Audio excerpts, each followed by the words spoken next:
Durante los años 1870 y 1880, centenas, a veces millares, de soldados americanos y mexicanos coordinaban operaciones militares complejas para perseguir a un grupo apache extremadamente pequeño.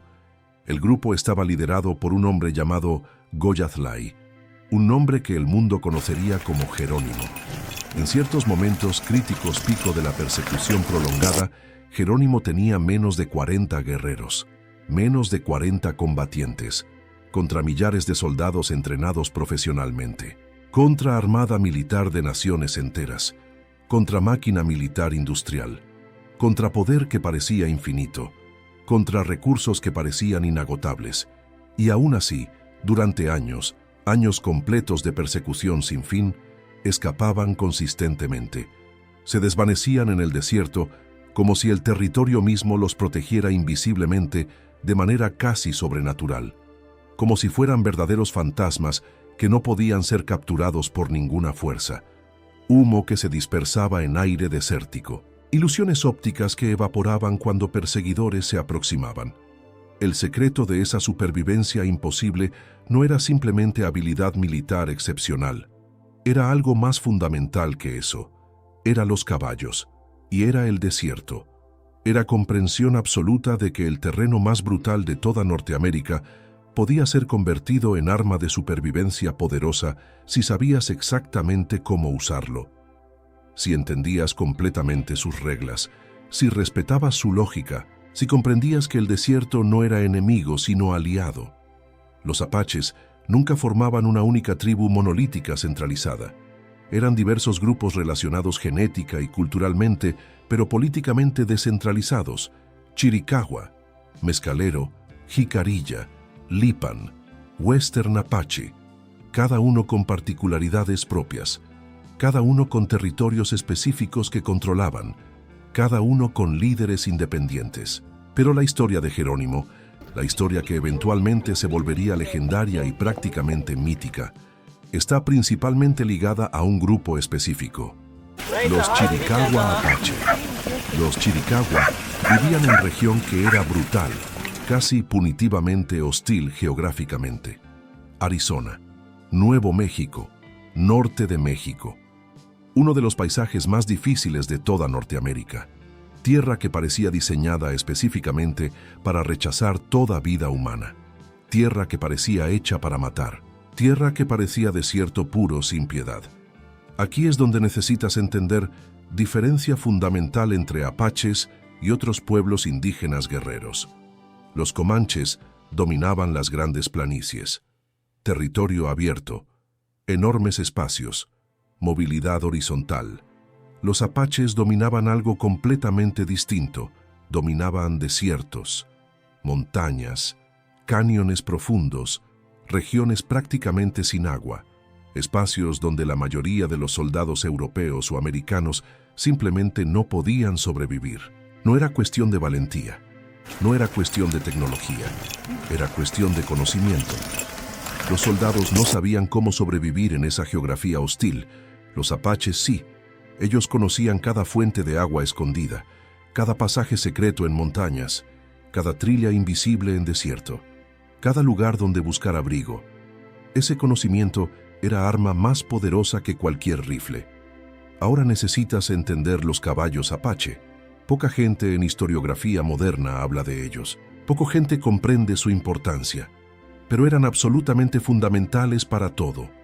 Los apaches no preferían caballos grandes, espectaculares visualmente, musculosos. No les importaba la estética de belleza europea. Preferían animales específicamente adaptados que fueran pequeños en tamaño, pero inmensamente resistentes, extremadamente resistentes a privación de agua, económicos en consumo de agua. Podían sobrevivir con menos agua que cualquier otro caballo, capaces de percorrer distancias enormes sin colapsar.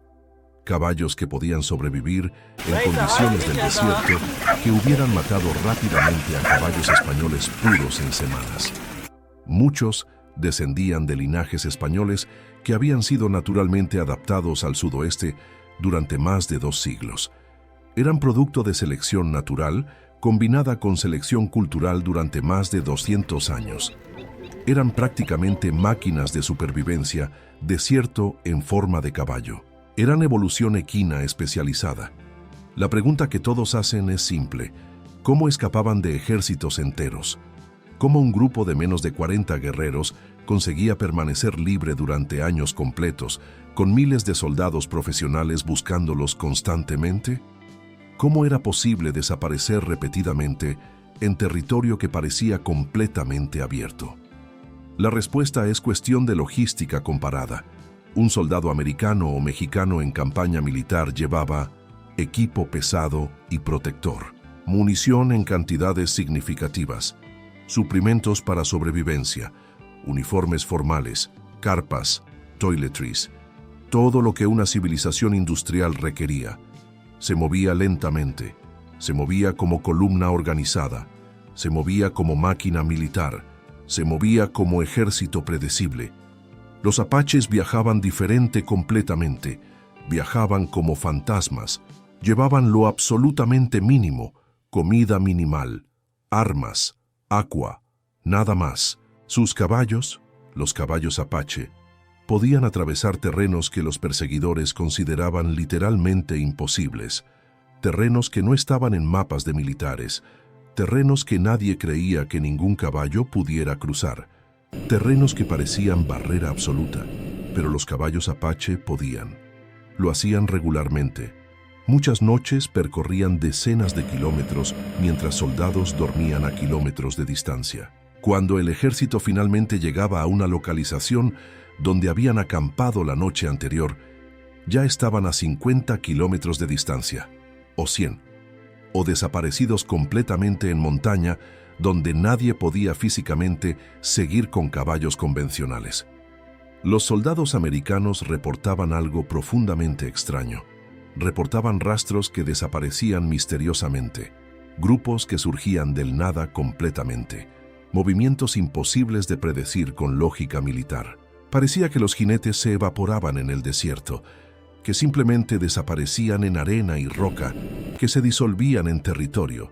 Les dieron apodo no oficial, pero perfectamente descriptivo de realidad: los caballos fantasma, ghost horses.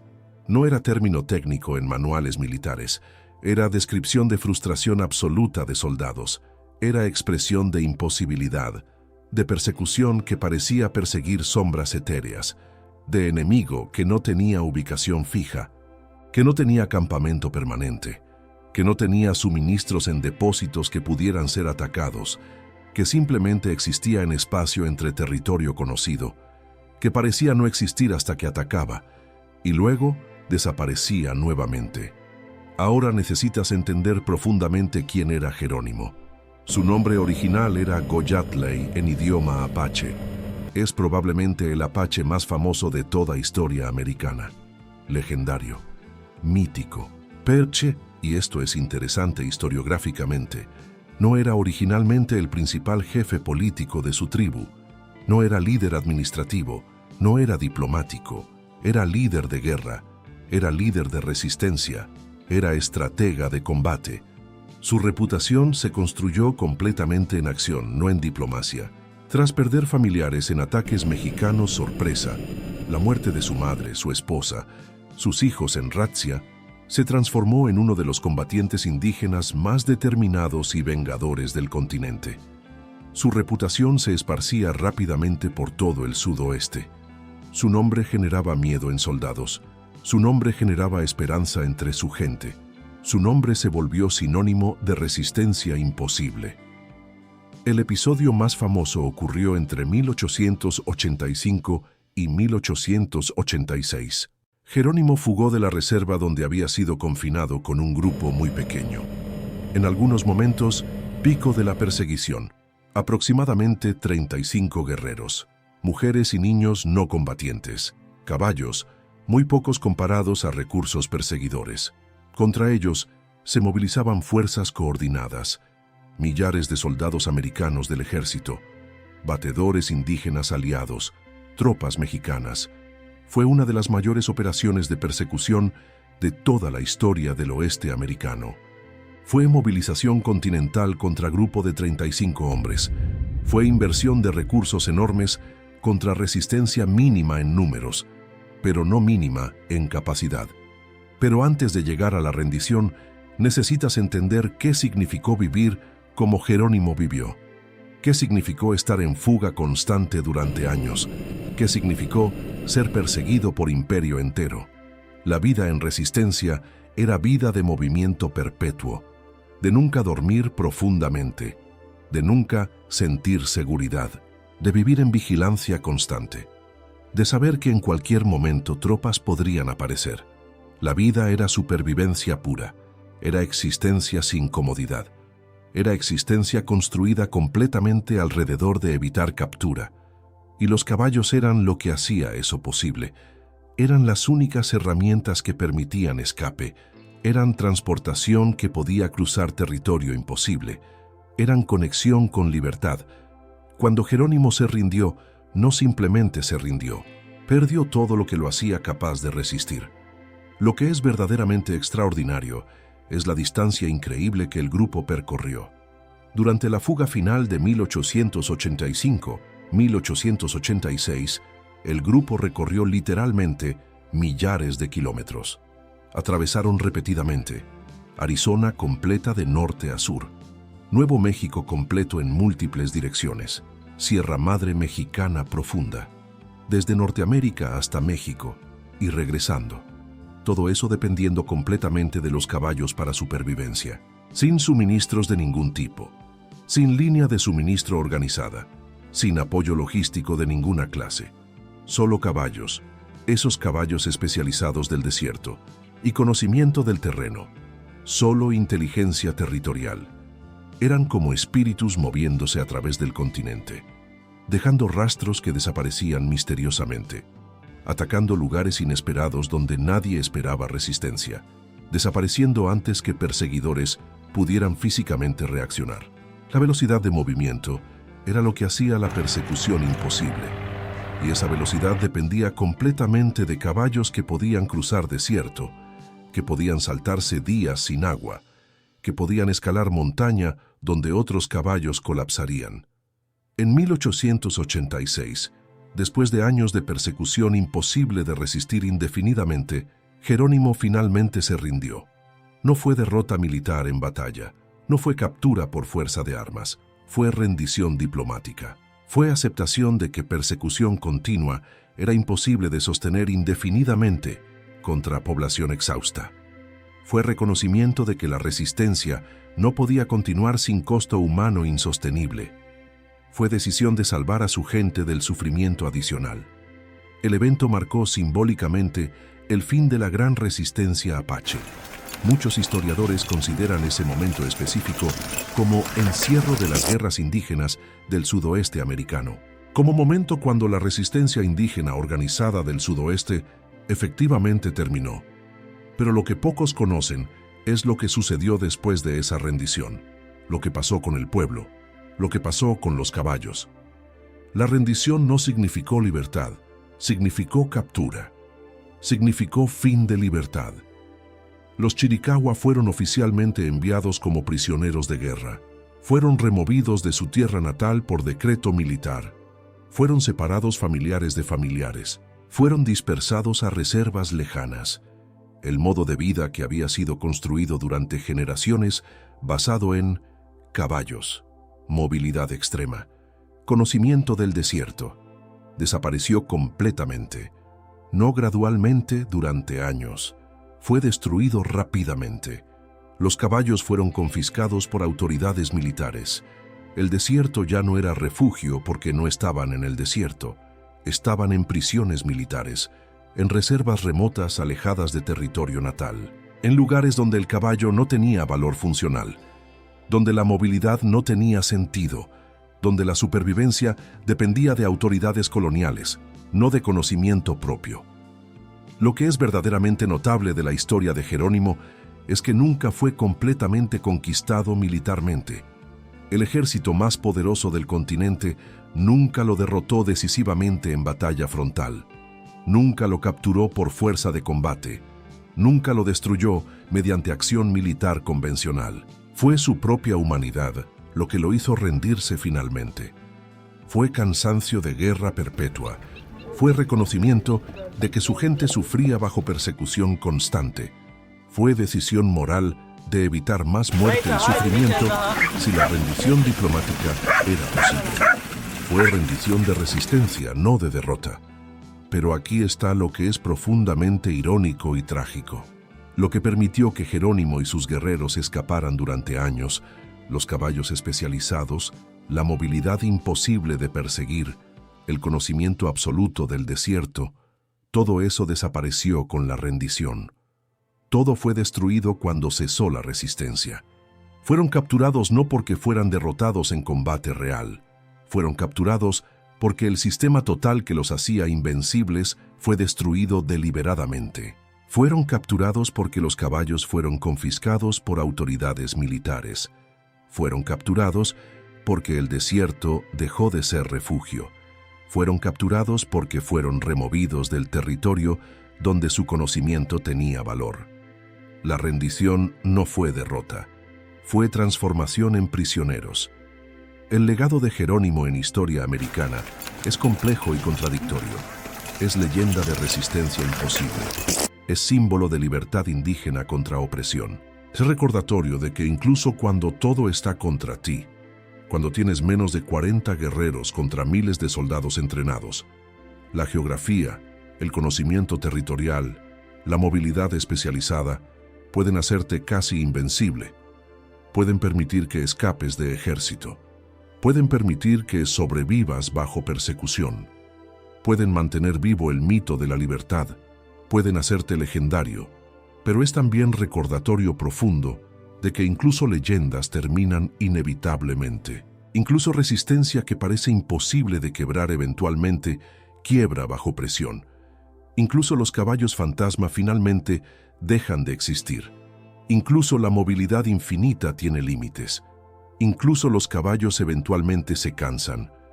Lo que es profundamente importante entender es que la historia de Jerónimo no es simplemente historia individual de un hombre. Es historia sobre poder. Es historia sobre cómo civilizaciones construyen su dominio. Es historia sobre cómo territorio puede ser arma. Es historia sobre cómo especialización, caballos especializados, conocimiento especializado, puede crear invulnerabilidad temporal. Es historia sobre inevitabilidad, porque incluso sistemas perfectamente adaptados eventualmente encuentran su límite. Incluso caballos que pueden cruzar desierto eventualmente se cansan. Incluso territorio que te protege eventualmente es tomado. Lo que es importante entender es que la historia de Jerónimo no es simplemente historia de un hombre.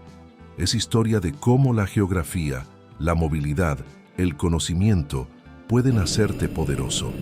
Es historia de cómo caballos especializados pueden permitir resistencia que parece imposible.